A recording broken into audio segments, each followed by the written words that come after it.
Alright, I'm gonna try and record a session here for people that are interested in using Blender for 3D designs. So I want to start from explaining a few things a little bit. If you're pretty much at you just downloaded Blender and you want to do your first designs. So the first thing that I want to say is I don't know everything of Blender. I only use a small percentage of it. But the things I use are very, very effective at doing what I do. Um, so the first thing that you can see is I'm in the viewport and I can see colors.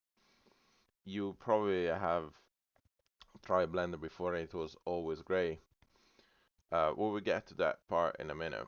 But I think that the other thing that you will notice is that you want to switch to the viewport shading rather than staying on the other,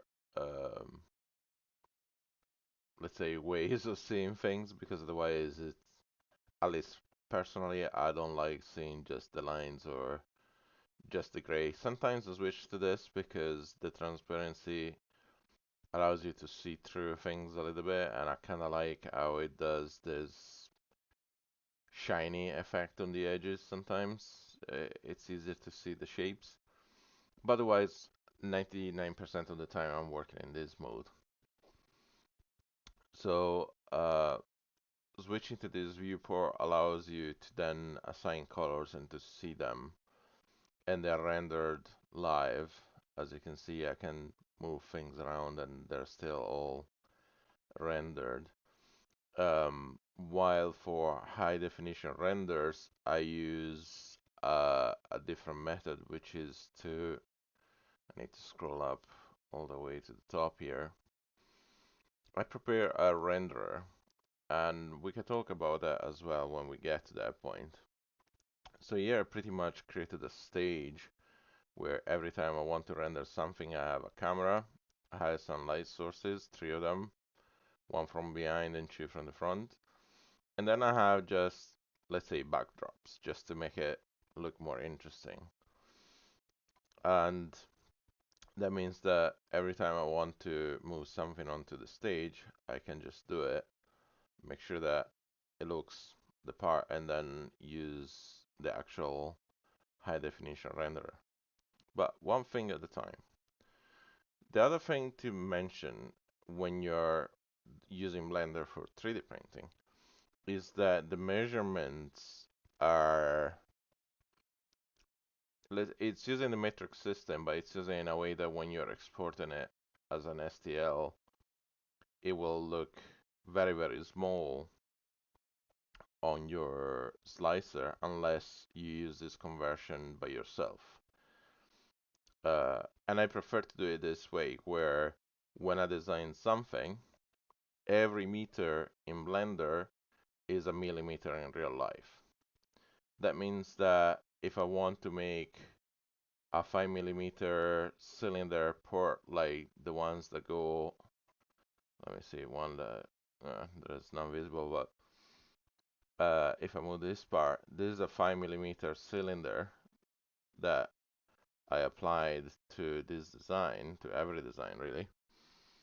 And if I need to create another one, all you need to do is to add a new mesh cylinder, and with the object selected, let me move it down a little bit. With the object selected, all you have to do is, here where it's zoomed in a little bit, is where is the, mine is already expanded, but you will find that there is a lip, a tag, or whatever you want to call it, on this side of the panel that allows you to expand this view, and it shows you item, tool, viewer. And then I have enabled the 3D printing add-on, and then I have the Boolean add-on as well. But I think from 4.4 Blender already has the Boolean anyway. But the 3D printing one, you definitely need to enable it in your preferences. But back to our item, to view the item size, you can see the dimensions here. So if I want to do a 5 mm cylinder port for guns, for anything that uses a 5 mm port as a cylinder, then that's it, done in practice. The other thing to notice about this, before I start the project, I always make sure that I change the clip start to 1 meter, because otherwise the view kind of becomes really, really odd. I think the default is 0.01 or something like that. And you see how it starts flashing when you're moving things. It's weird. So moving it to 1 meter fixes that and allows you to see everything without problems. And the other one is the end. Because we're using meters as millimeters, you're gonna end up with bigger things. And by default is 1000. And while it might not be a problem, or it might actually be good if you are, let's say, with a graphic card that is not too powerful, if you start zooming out, things will disappear like that when I start moving things. They're still there when you're from facing because it always renders when you're from facing. But when you're on the side and you start zooming out, they start disappearing. And that's caused by the focal length end. So adding 3 zeros, you can play around with that and see what's best for you and your graphic card. But this is pretty much the basic idea of using Blender. Is you're using a camera that you're looking at what's going on, and you can modify this by the tab view. And once you have it working correctly, then you will find yourself not having problems. And that's it. That is the start of using Blender uh, in for 3D printing. I mentioned the add-ons, so quickly I had a 3D print toolbox enabled. There is an update actually, let me do it. There is an auto mirror add-on that I use a lot, Bool tool, loop tools. I think some of those are now on by default, but if it's not, then make sure that you have them enabled. The 3D printing toolbox is really, really important because when you create something more complex or you start merging in shapes, it might become not manifold, which means the shape is not clear enough then for the slicer to actually be printed. And it will interpret that shape in strange ways that you're not expecting. While with this 3D printing add-on, you can select any shape that you have, and there is this check all button, and it checks everything. The most important thing is no manifold edges, 0. If you get that, 99% of the time you will not have problems printing that object, okay? If you have too many bad contiguous edges, non-flat faces or things like that, it becomes also a bit weird sometimes, and you better off selecting all the faces and give it a triangulation or something like that to make sure that what you see in here is what you're gonna get printed in the slicer by your printer. But overall, checking all, it will reveal something. I probably don't have anyone that has a problem now, so I cannot show you how that works. But the idea is that when you find a shape that has a problem, there we got this hand with no manifold edges. So if I press tab, it will enter the edit mode, and I can now see the outlines, and I can switch between faces, edges, or vertices. I kind of use all of them, so it really depends on the situation. I'm not gonna stay and explain that now, but when you click on non-manifold edges, it will now reveal which ones are causing problems. And you can go and find them by enabling the X-ray as well. So now I can see through everything. And as you can see, there is some edges that somehow made it into the shape, inside the shape, and now it's complaining about them. So sometimes it's as easy as you delete it. So let's bring this arm up in the sky, and let's try it and just X and delete edges, and there is no damage to anything else. So now I can check again, and there is some damage. So it's clearly something that I shouldn't have just deleted willy-nilly like that. Oh, okay. So it opened up these faces here now. So this is kinda interesting because it reveals that if I remove the X-ray, that somehow I ended up with shapes inside the arm that I didn't want to be there anyway.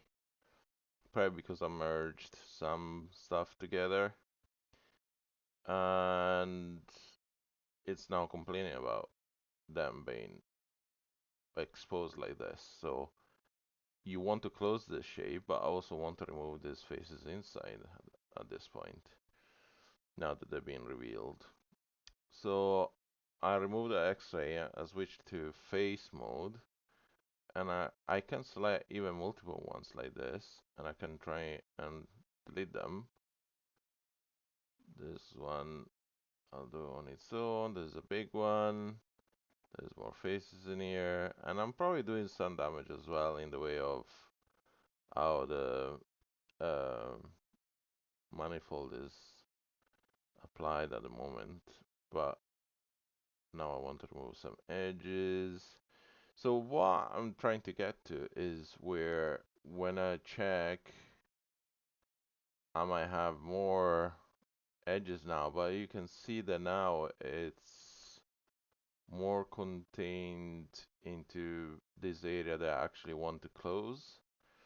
And there is maybe these bits here that I want to remove. So let's select them, edges, and remove them. Um, why is it not selecting these ones? And there can be multiple edges that have been merged together through multiple processes, or Boolean merge and things that sometimes can be a bit rough. So as you can see, the number is finally going down a bit. So what we're gonna do now is I can press F to fill, and it will fill all these gaps, and then I'm gonna do a Control T to triangulate the surfaces. And chances are, if I check now, that it will have resolved all the non-manifold edges. But there's also a chance that it will have, no, it kept it clean inside. So if this didn't work, another way of doing it would be to just select the ones that I care about, like these ones, for example, and I just want to close this. And when you check, it will tell you, oh, there is still so many things that are not manifold. Now I can kinda see that there is a gap there anyway, so I want to definitely close that gap. Um, like, oh, there is a lot of edges there.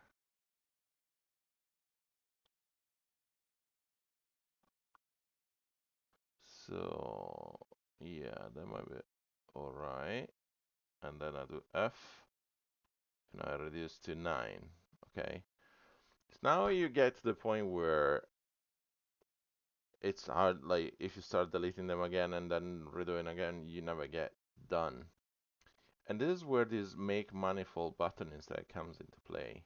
Sometimes it will just destroy your shape, sometimes it will fix it magically. It's there is a good chance that what we have done is given it an understanding of how to fix it. So we can try and fix it. And as you can see, it did lose a little bit of definition there. But otherwise, if you look at it without the editing mode, the shape is good now.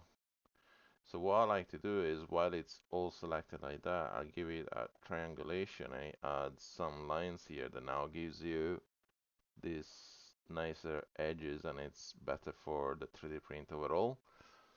And that is now completely manifold, and it'll print better.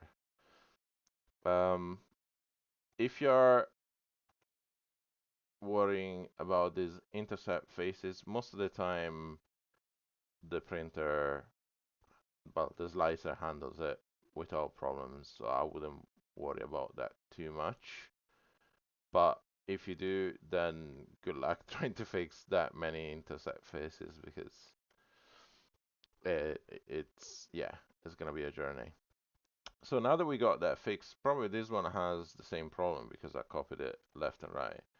So now that I got one side fixed, I'm just gonna delete that, double it with Shift D, and then I do object mirror X global, and voila, I got the other side. And that means that now your figure is ready to print.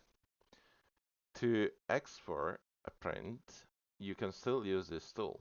And all you have to do is prepare your objects like this.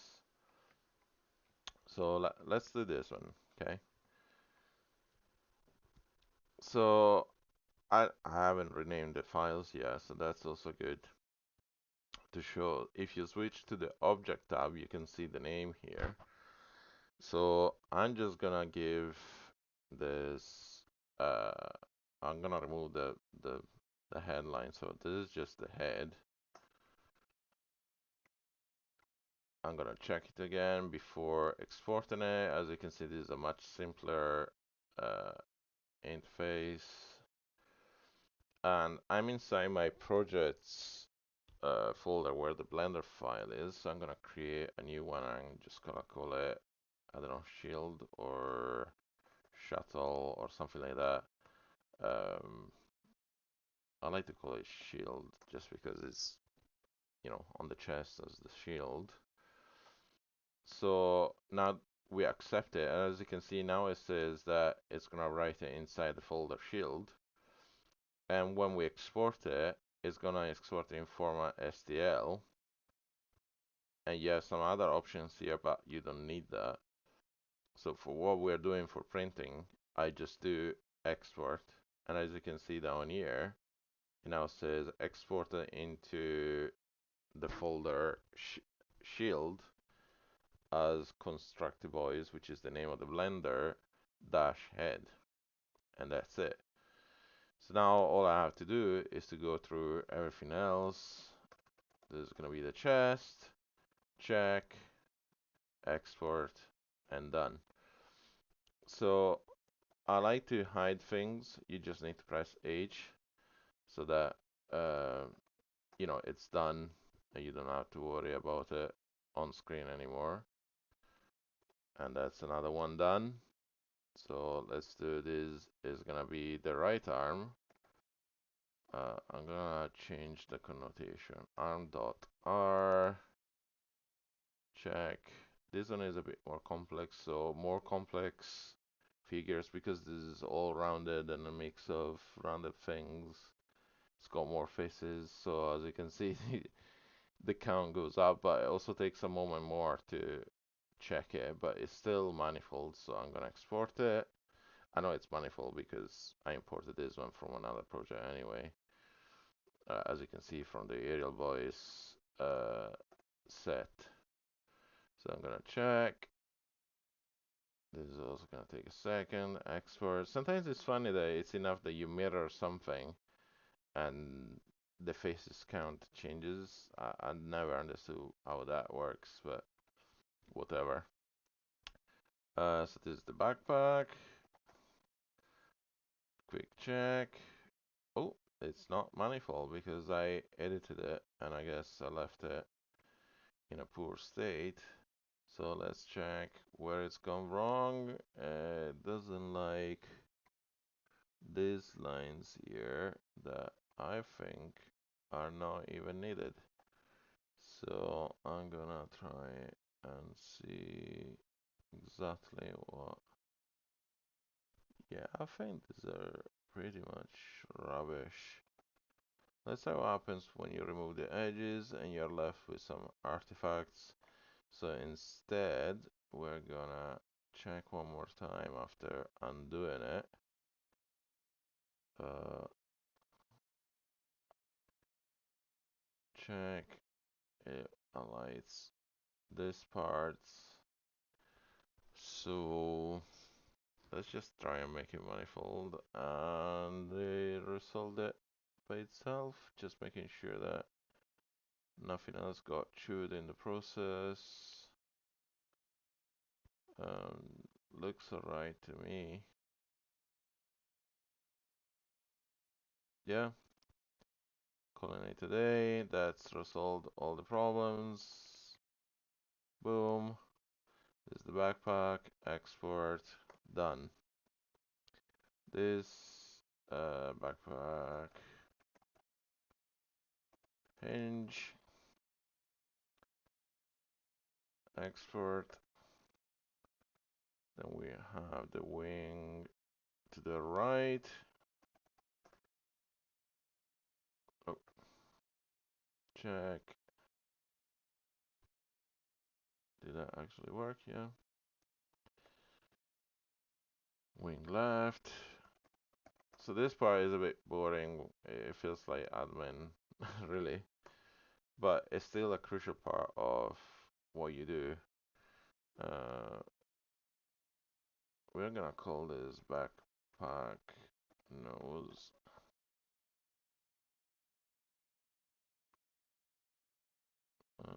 It's thinking about it. Yeah. So I'm gonna check, export, backpack nose window, and again check all. Very simple shapes, so not much to say. Then we're gonna call this hip, right, check, again, not much surprise that that is fine, even if I reshaped it a little bit. So the hip is the one with the ball joint, and then we have the leg right is gonna be fine. Again, I didn't change much on these shapes, to be fair. It was mostly the backpack that I made a bit different. And then we got the Decepticon logo. So Decepticon logo. This is for right. So this one I had already checked before that it was gonna be fine. Decepticon logo left. Boom, boom, done. So that's how you do export your figure in Blender using the 3D printing tool and fix problems if you have them.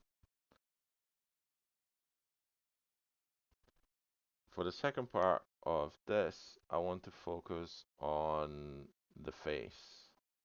I'm terrible at faces, so this can go very, very wrong very, very easily. So I'm gonna hide everything that I don't need. Actually, we want to keep that for reference, but I can hide the rest of the body today because I'm focusing on this. then when you hide everything, then it makes it easier to, yeah, focus on what you're doing. I'm actually gonna duplicate this, so when you select everything like that, shift it, you duplicate it, and then it's immediately movable, so you can move it where you want it and then click it in place. Um, but yeah, that is an ugly face that I made for the old Chad. And the only thing that we really need to keep is this part at the bottom. So what I'm gonna do, while we select face mode, we X-ray, and I select like this so that I have the whole shape, and we can press P so that it's gonna remove that shape from the other object, and that is actually quite misshapen. So I'm surprised that that thing made it into production before anyway. I think that there was a moment where something got out of whack. Um, Interesting. But it worked before, so I'll keep it for the sake of legacy. Now, I don't mind keeping the eyes because it's pretty much what we need for Devastator anyway. To some degree, the nose is also fine, but I kind of want to start from scratch with everything else, so maybe I shouldn't keep it. And we don't need the holes, so it's fine for this part because you're not gonna see it, but we don't need the holes in there. So yeah, I think I'm gonna just discard it since we have a copy anyway, in case of need. Uh, but we can start from scratch by duplicating the assets that we already have, um, like this. So when I move something with G grabs the item that you have selected and you can move it with your cursor. You can fix it on an axis. So if I press X, it will fix it on the X. If I press Y, it'll fix it on the Y. So you can move it back and forward. And if you press Z, it will fix it on the Z axis. This applies to other functions as well. So if you stretch, you can stretch on the X axis by doing S to stretch and X to stretch it on the X axis. And you can do the same for Y and Z again. So yeah, anything that you want to do and you say, oh, I want to stretch these shapes but only on the Y and make them thinner, you can do that. And then on the other dimensions is gonna stay the same. So we want the face to be actually, if you see the top is a bit bigger than, so if you move this down a little bit, so now I'm wondering, should I make the whole thing one piece or two pieces? But, or maybe I shouldn't even worry about that and I should make the face below it, starting from like here, because that's what it looks like. The face starts from there, while the bit above starts from outside that. So we can kinda do it this way. And instead the head is gonna have a different shape. But I'm gonna shrink it actually down to this first. Because we are not expecting that. Like, we need to reshape it anyway. So let's start with the black. I'm gonna select the bottom. And because it's X-ray, make sure you by chance select only the front uh, vertices. If you don't have the X-ray on and you select it, it will only select the ones at the front. So depending on the situation, either you switch to select faces, and then even if you don't have the X-ray on, you just need to click on the face that you want to edit, and you're done. Or make sure that you're doing the right thing in the first place. Now this was separated from the other thing, so we want to set origin to geometry so that it sets the center correctly. And it would be smart to move everything on the blue line so that it's easier to eyeball the centers. So that one, for example, you can see if you move something and then select Z, you can see if the highlighted Z uh, axis is right on top of that blue line, then you know that it's centered.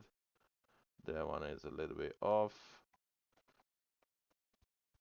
That one is a bit off as well, so that is all gonna be off now, probably.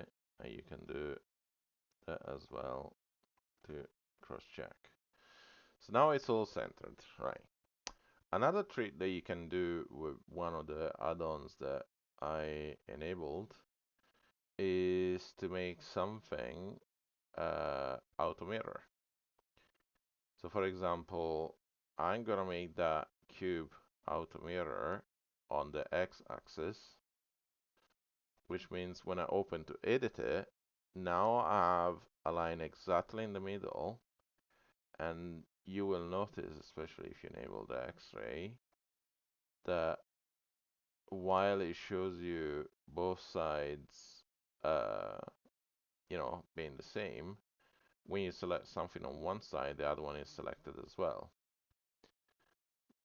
So now I can say, okay, I need to make the head wider.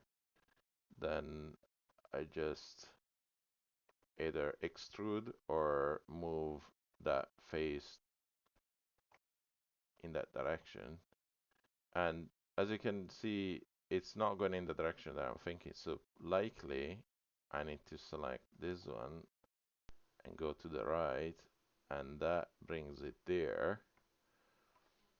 And now I can start thinking about how wide I actually want this. So there is definitely, this line is just a little bit beside this, so maybe like that. We want to go low down and touch that bit. That is not gonna be the center of our thing. Let's move it back a bit for now. And let's make it the same color. So I said in the part one that I was gonna mention about colors later. Now, with this element selected, there is a couple of ways that you can select the colors. If it's just one item that you want to change color to, it's easy enough to go into the material section on the right hand side, and then either you have already some colors that you created before, or if you don't have any colors created, then the first thing that you have to do, because the object that you would create on a brand new file would be white, not even gray. So you need to create a material, or like if you click on new material button, it will duplicate it, or we create the first one, I should say. And then once you have a material selected, you can select the color by just selecting the base color. And you can even like pick a color from an image or things like that, so it's fairly adaptable to your needs. But if you wanted to change now, for example, the color of everything here to black, you select all the elements, then you select the last one that you add the right color into, and then you do Ctrl L, and then you link materials. And this is the fastest way to color everything of the same color. Also very useful if you're trying to maybe render things of different colors to make variants, or if you duplicate the objects that you want to showcase both variants in one go. It's very easy to do. You just need to create the new materials and then apply them all in one go by selecting all the green items or things like that. Or the other way is, for example, these are all green, but I want to make a yellow variant rendering. Then you just need to grab this, make it yellow, and now everything that has the same material is yellow. Just as quick as that. Right, back to our face. So right now I just placed some shapes and proportions and things there. I've not really done anything particularly funky with this. But given I already have the shape of the eyes, then I need to make this fit into that to start with. And then I need to start making the actual face, right? So let me start with this. And I'm gonna Control R, and this gives you this line tool. And when you scroll your mouse up and down, it will add more faces. So instead of just doing this and then you have to move things, you could go up one and then say, okay, that is better compared to what I want to do. Or you can keep going until it kind of fits better with where you want things to start moving, like this one. And then, even then, you can still move it right or left, but if you just escape, then it centers it where it should be. And now, because I've done that, I can select this face, and look, I can just grab it with G, set Z, and then move it up a little bit too much with that. And that's the first shape done. Now we need to do the bottom where you have the chin. And the chin is a bit wider than everything else, so we're gonna want it to move down. But at the same time, it needs to have not just this, but that needs to move as well eventually. So there is a couple of ways to do that as well. If you want things to move together with the parts that you're moving, you can enable this proportional editing. It's really, really interesting and powerful. You see that now when you grab this, it gives you this circle. And if I grab and do Z again to move it down, nothing is happening.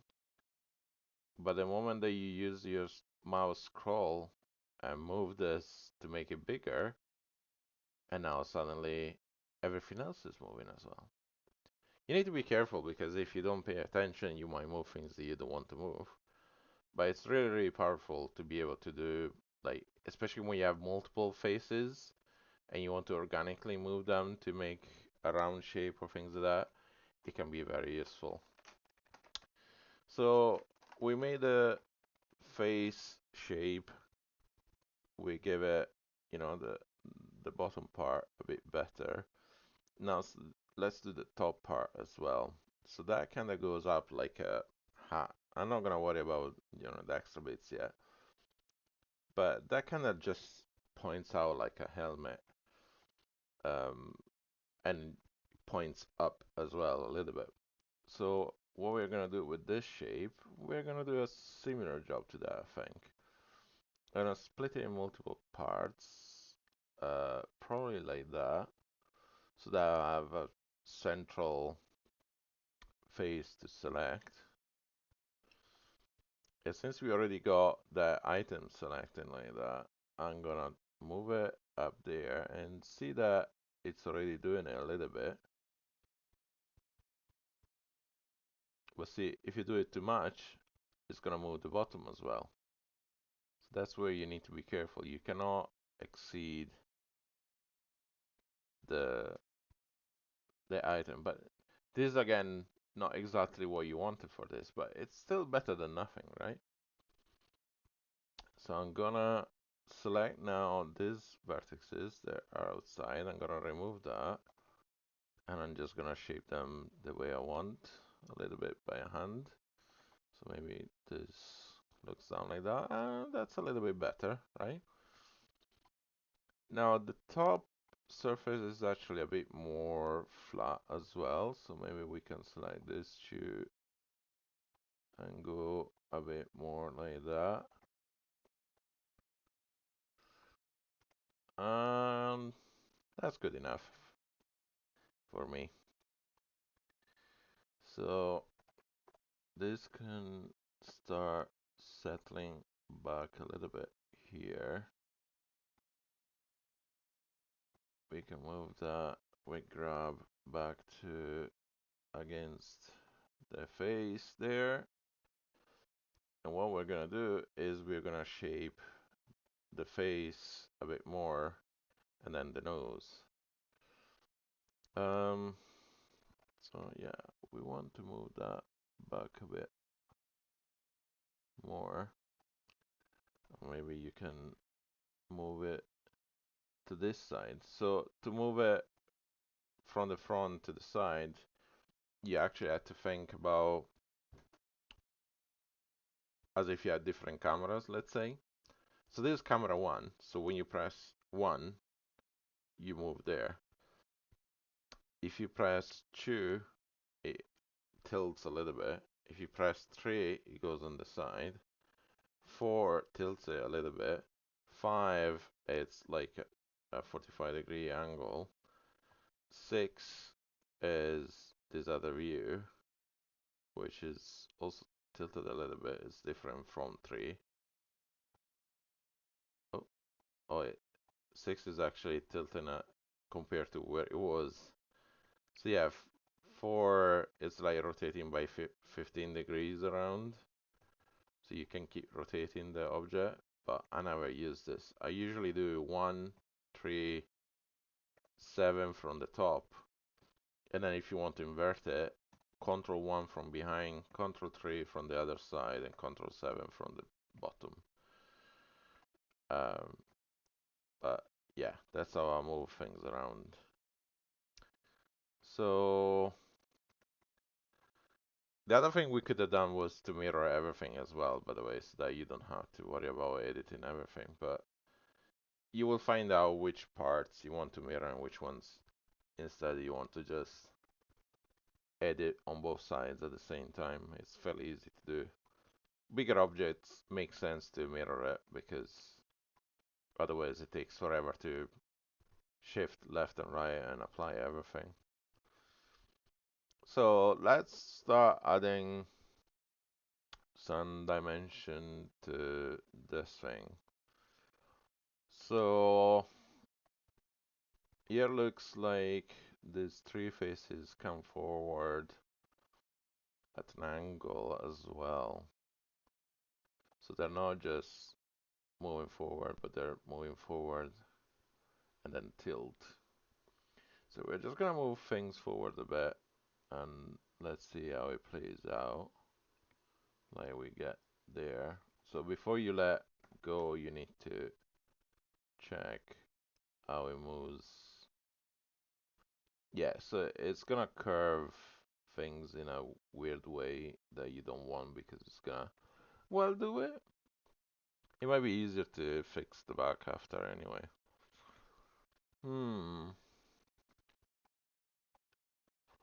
I don't like that. It's a very weird shape now. So instead what we're gonna do, we're just gonna look from the top, we're gonna disable that, and we're gonna deal with it manually. So move that up, go to the vertices, go to X-ray, and then move on the Y, move it there, and then we move that on the Y, and move it there, right? And then we said we want to tilt it a bit so that it's further forward at the bottom. So there is again a few ways you can do that. In this case, like we could have selected the faces and then tilted them. Fair enough. But effectively what we want is this part here to be more like there, right? Or maybe even less. Let's just do this too here. Okay. So we want this to kind of have the opposite effect. So I'm gonna select that, and we're gonna move them forward a bit like that. And that is your little visor. Um, yeah, I'm happy with that. We will add the details later, so that's fine. And then for the face, again, we want to move the face forward a bit.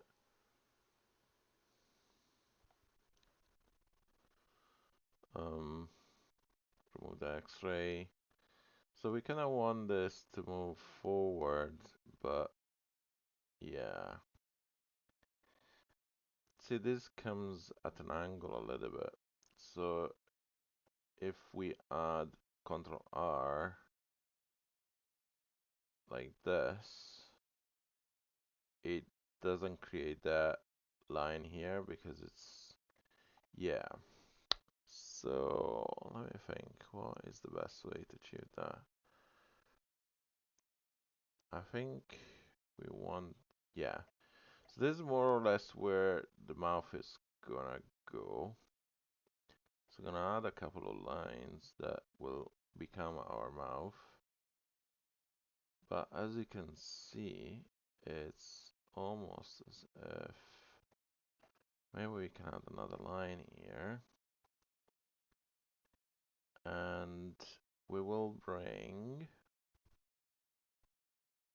these two lines here. Instead of just bringing them in, oh, need to S, bring him in on line there, and then G and Z and bring it down.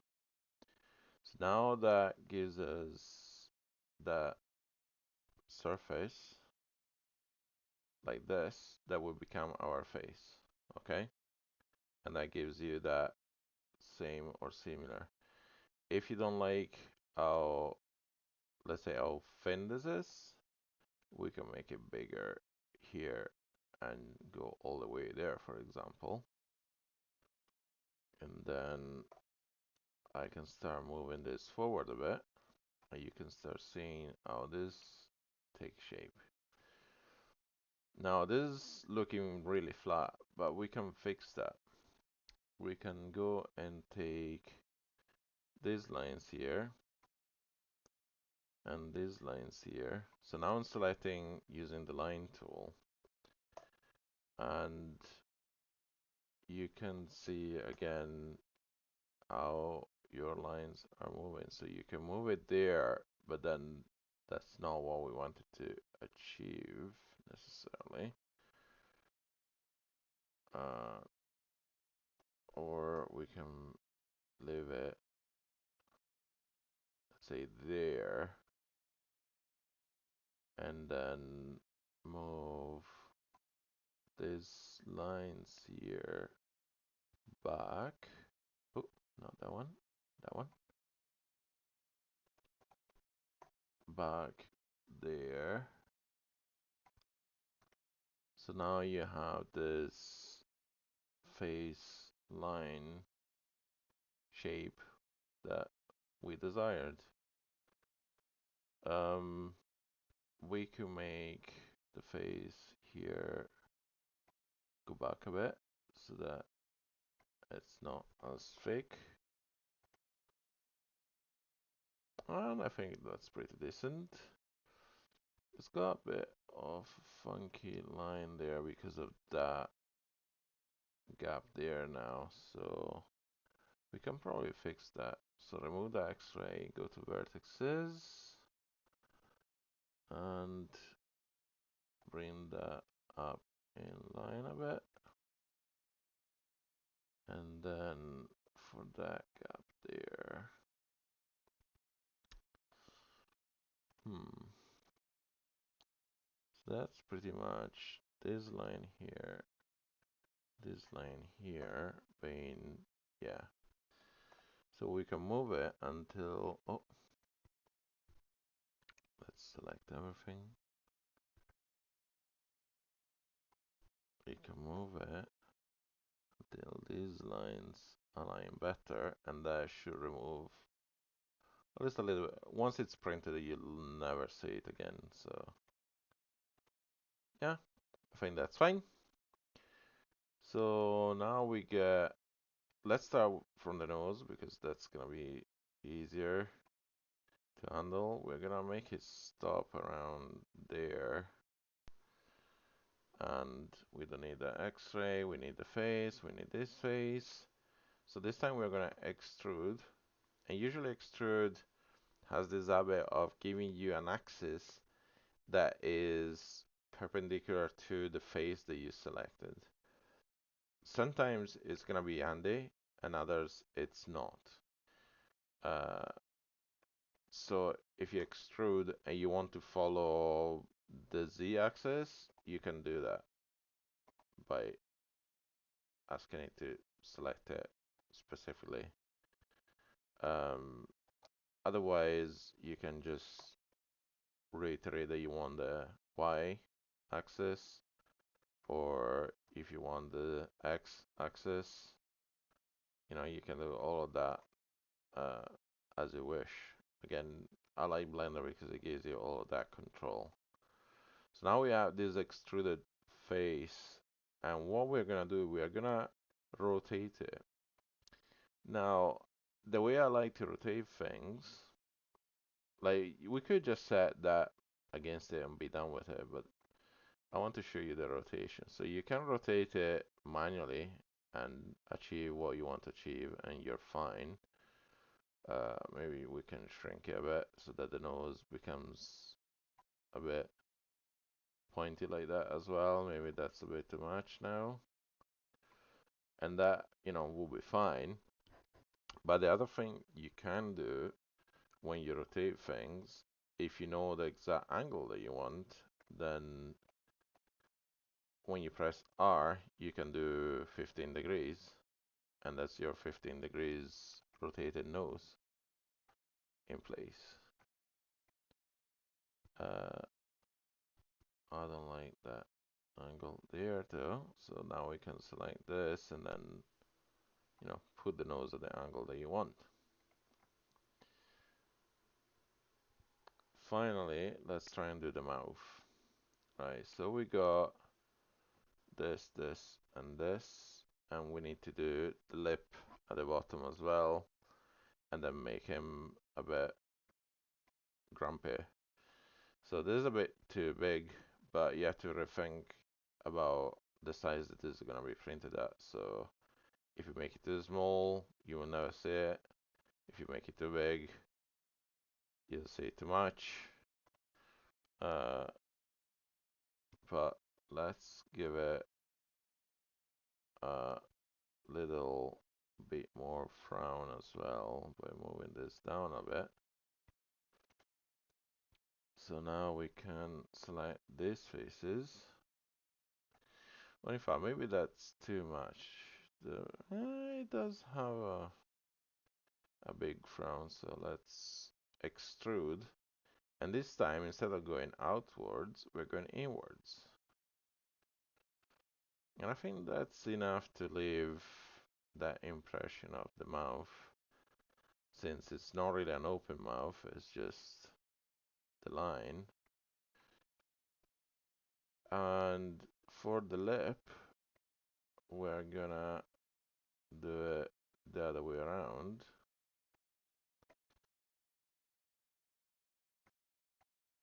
Select this bit here and give it a little bit like that. And that gives you the effect of the lip coming out. Now, it's not great because, let's say, it's just a solid block coming out like that. So if you want to make it more rounded, now that you have that face, you can bring it in a little bit. And that now doesn't have any more that square look. You could do the same with the mouth now. You can say, okay, that and that need to come in a little bit so that it doesn't go straight to the back kind of thing. So I think that is pretty decent for now as an example of face. So let's go back to the head shape. We need to do that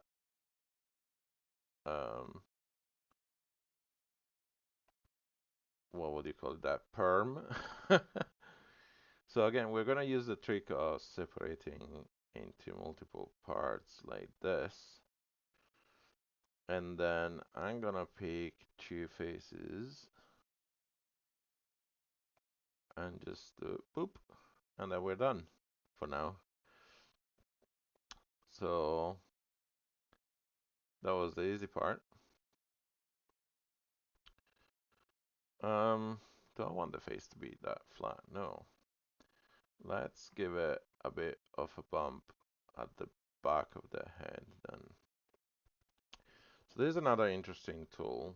You can create a bevel with the tool that allows you to do this. But because it's doing it on the two mirrored sides, it's gonna do it this way, which we do not want. So there are, you can see at the bottom there is different ways of handling this. So that outlet or inlet, uh, or hold on, or you can do it with boundary or not, and that's what we need to remove. We need to remove the boundary so that it goes on both sides. And if you do individual, instead it's gonna handle it inside each individual face, which is also not what we want. But you might want it at some point, so it's useful to know. So we're gonna bring this in, and then instead of extruding it, we're just gonna bump it out, because then it creates this head shape somehow. And I'm gonna say that I might want this back a little bit, and then let's bring this in a tad, just to give it another neck shape in addition. So now this is where it starts to become interesting. We created all of this stuff, but this is a solid block, and this is disconnected. So let's start working with union and difference and slicing and stuff like that, which is one of my favorite things in Blender. So if you go in the edit tab, instead of the auto mirror, we look at the Boolean section. You want to avoid the brush Boolean because, let's say, it's more complex than it needs to be. But what you want to care about is that you can select two shapes and then, for example, do the difference between the two shapes. You can unite the two shapes. You can intersect the two shapes and you will be left with what is in the intersection. Or you can slice two shapes. So for example, if I wanted to separate this head shape into multiple parts, I could just put a shape that cuts through it, and instead of doing difference, I could do slice. The difference is that that algorithm will use the shape that you selected last to slice the other shape, so that it generates new shapes by effectively slicing like an apple. So there is a few things that I want to do here. So I want to unite this to this. And sometimes uniting works better if you check first and make the shape manifold. So I'm gonna close that at the top. Check this is, oh, this is not manifold. Oh, because it's mirrored. So now that we got to the end of editing it in mirror mode, we can probably just uh, ditch that for a bit. Do I want to edit this bit? Maybe I can bring it in a little bit. Yeah. So to apply the mirror and keep the shape as is, you want to go into the modifiers tab now, and you will find that this was enabled all along by the auto mirror, and then apply. Simple as that. Once that is gone, your shape is there, and when you edit it now, you're editing the whole shape. You're not just editing one side of it. And obviously, we'll have left those lines in the middle. That is a bit, eh, but you know, it saved you a lot of time if you were working on a bigger shape. So in this case, we will unite these two objects, edit, union. And what I like to do immediately is to check again if it's still manifold, because sometimes union likes to leave some artifacts inside the shapes. And the same sometimes happens with the difference, and it leaves stuff that you don't want to see there. And that's what we're going to do with this. Now this has a very peculiar shape. So I'm going to move it out, and this is going to be the object that we're going to keep. But I want to prepare a shape that I can put through that head and carve out the eye space, let's say.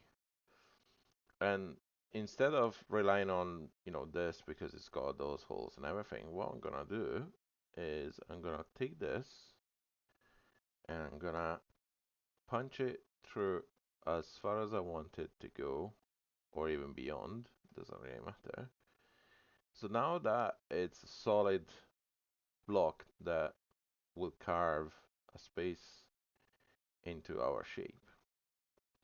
And now I select first the item that I want to remove from what I want to remove, edit difference, and boom. Now you got eye sockets. Now you can understand that when you add something to something else, it keeps the true shapes. But if you were to 3D print this and try and fit it in there, it's gonna be very, very, very, very, very tight because now you created a zero tolerance space in this. Luckily, if you select this shape and you edit it, you will find that this space is already selected. Now, we are unlucky because we had this already selected, so we have to re-select our shapes. But again, it's not that difficult if you have X-ray on most of the time to select them again. And now what we want to do is pretty much make them bigger,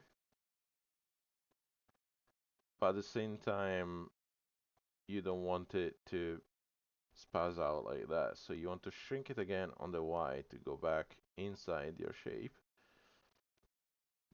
And that should be enough that if you try and poke this through, it gave you enough clearance to have your item go through. Now, the problem with what we have done is that the eye sockets don't match anymore the shape because when we expanded it, the eyes separated from each other as well. So what we have to do at this point is one more, just select just the one and move it to the left enough that it fits, and then the same on this side. You can probably move it a little bit more, but it'll be fine. So now that we got the eyes sorted, there is one more thing that we need to do. Because while it's true that this, you can just glue them on the head as they are, it's not handy. Even for yourself when you're building your prototypes and you don't want to glue things right away. What I like to do, so we're gonna shift right click your mouse so that it moves the 3D cursor. That's called the 3D cursor in Blender. And when I move the 3D cursor, every time you spawn something, it's gonna spawn where you put the 3D cursor. So yeah, in this case, in this dimension it was fine, but in this dimension it was far away anyway. So you might want to move your 3D cursor a couple of times to make sure that it's nearby your object. So the next time you spawn something, it's there. So this one is here for us. So what we're gonna do is we're gonna place one behind the face and one behind the front. And I'm gonna make them a little bit wider. So we're gonna go 7. And that is not centered. I'm gonna make them a bit wider. Like that. Yeah. And now we're gonna do two things. We're gonna select this, duplicate, and move that against the face. Right? This is gonna be united there. This is gonna be united there. Then we're gonna go and make this a little bit bigger so that we don't have to worry about resizing after. And now that we got them, you can even select them both. The important is that the last one is the item that you want to carve out. Difference. And now you got the sockets for this. So again, you can check 3D print, check, no manifold errors, no manifold errors, no manifold errors, no manifold errors. That's how I create my faces in Blender.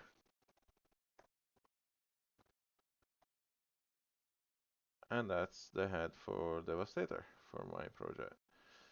I'm a bit worried that that mouth is not gonna print out as well as I expect. So maybe we can just go ahead and actually make it deeper already. So that can be moved at the back a bit more, and that can be moved out a bit more. Again, you can help yourself a little bit. You can see that there is a square there that is a meter in Blender, which means it's a millimeter when you print it. So this is effectively just a bit more than 2 millimeters. So maybe you can keep it to 1.5, shy of 2 millimeters, and it's gonna be fine. But definitely, you know, that mouth is not that wide open to, it's gonna make it look like. And then again, you print it once, you're not happy with it, it's only one part of the face that you need to change, and maybe you can do it like that. Or, you can test it out how better to make it look like it's just a closed mouth. Or you might find out that you can make it shrink a bit more. So we are gonna take this lower mouth and just make it like that, because if you print this facing up, it might be able to pick it up with your printer details. Or again, you can maybe lower this down a bit and this up a bit and give the sensation that there is a mouth there, and if it's barely open. Yeah, I like that. So yeah, that is gonna be my new head for Devastator. So I'm gonna make everything reappear. We can send that to, I'm gonna move it into the references section. So I usually put stuff in appropriate, let's call them folders, for the objects, so that it does have, let's say, items in each on its own section. So I can do, I didn't do that actually. So you can say this is for the shield one, then this is the excavator, micro, this is for the bulldozer,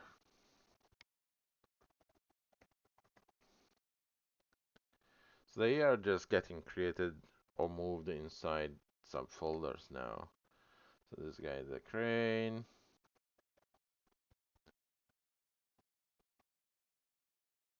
this is the mix truck, I'm gonna call it mixer, and is what do you call this? I'm just gonna call it a tractor, whatever. Kinda looks like a tractor anyway. But that will be Scrapper, I think, the character name. And then finally, we are gonna put this inside DevastaChad. And this is again just so that you can show the folders here with each thing in its own place. And if you want to hide the DevastaChad, you can do it in one go like that from here as well. So I have things that have been hidden away, like the renderer, and I just show what I want to show, or I have some references that I copied from the other projects. So I have all the Technobots, I have Wheeljack here, I got Grimlock here, and you know, I might just take the GAM from this and edit it a little bit if I wanted to, because I don't need to really reinvent the wheel every time. Um, but yeah, as you can see, Computron was here all along, hiding in the shadows as a reference. Anyway, that is, you know, how I operate in Blender. I'm fairly happy with at least the front look of this. Not so sure about the depth of this guy, but I think I'm gonna be fine for now with that, and I can go back to it later. Can probably make it a little bit thicker, but yeah, I'll see how it goes. But I think having a thinner head is gonna play better also when it's in track mode. But I need to deal with that later anyway. And last thing that I want to show you is the renderer, okay? I'll be fairly quick. So when you add a camera, you can then set which renderer to use. And if you use cycles, I like to set it so that it does max 256 samples, otherwise it's gonna go on forever. At least on my graphic card it takes a while. But at least with 256 samples, it does a decent job at rendering it and it looks pretty good. So say for example, I take this Devastator that I just posed the other day. Let's change the face though so that we can use the new one. So I'm gonna copy that here and I'm gonna remove the old one and we move this in place. Yeah, it's missing some parts in there, but it's fine for the sake of rendering. It's gonna do a good enough job. Let's just hide that in there a little bit. So we're gonna take this and move it onto the stage. Now, when you put the camera and you have cycles enabled like I did, you want some lighting as well because otherwise it's gonna render it completely dark. And the backdrop is just for seeing. You don't need that, but I like it better when it's that way. So you want to make sure that it doesn't go through the floor too much, and then you press F12 and it's gonna start render. If you have multiple cameras, only the first one is gonna actually show the render. And this is what happens. You see that it's trying to render with multiple samples, and the more the samples go up, the more the image becomes clear. And this is how cycles works. It's gonna really overlap all these samples and turn it into the final image up until when it's happy that it's managed to render all the shadow particles and the shiny lighting reflections and all that kind of stuff. You know, it's worth the time that you leave it to do all the passes and to have a better output so that you can showcase your design better before you even print it. So I always like to have a renderer in my project, and I like to have the final design re-rendered and save the image so that I can publish it on Cults as an example of what the product is going to look like. So yeah, I'm gonna let it finish the render. And if you don't like the camera angle, you can move it. Right? It's totally like positioning yourself to take a photo at that point. So it's very intuitive. And sometimes you might not like where you put your lights, so you can move them around and see how that, you know, plays around uh, with your final render. So you see, it managed to finish on the 56, and it's managed to remove any of those particle effects now because it's done all the calculations. So I'm gonna take this and I'm gonna post it on Facebook and everything and everywhere. And then I'll try and put this recording on YouTube as soon as possible. So by the time you listen to this, it might be in a couple of days since I actually recorded it. But, you know, I don't remember to save because it doesn't know how to save unless there is an option somewhere, but I just make sure that I save frequently because yeah, you don't want to lose your time that you spent in doing something. Although I find that the second time that you do something is usually faster because you removed those decision steps. You already know what you want to do. And sometimes redoing it may make it better. Like I start to think that this shape is too big compared to the face. Maybe I can do it better. But all in all, I'm happy with the result for now. It's not ready to print anyway, so I might go through details and other things before I print it.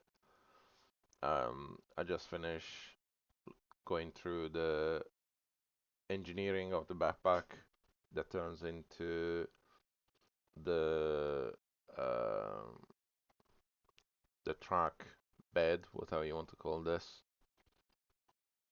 But I'll need to retransform it with all the changes I made to verify the damage I've done, let's say.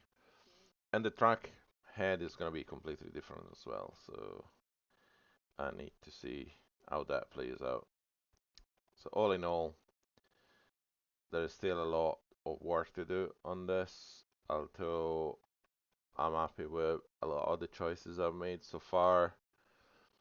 The legs need redefine because, for example, I need to put the new wheel in it instead of the two small ones. I've tinkered with the idea of how the new track head is gonna be like and how it connects the shoulder crane guy. So yeah, a lot going on still, but getting there.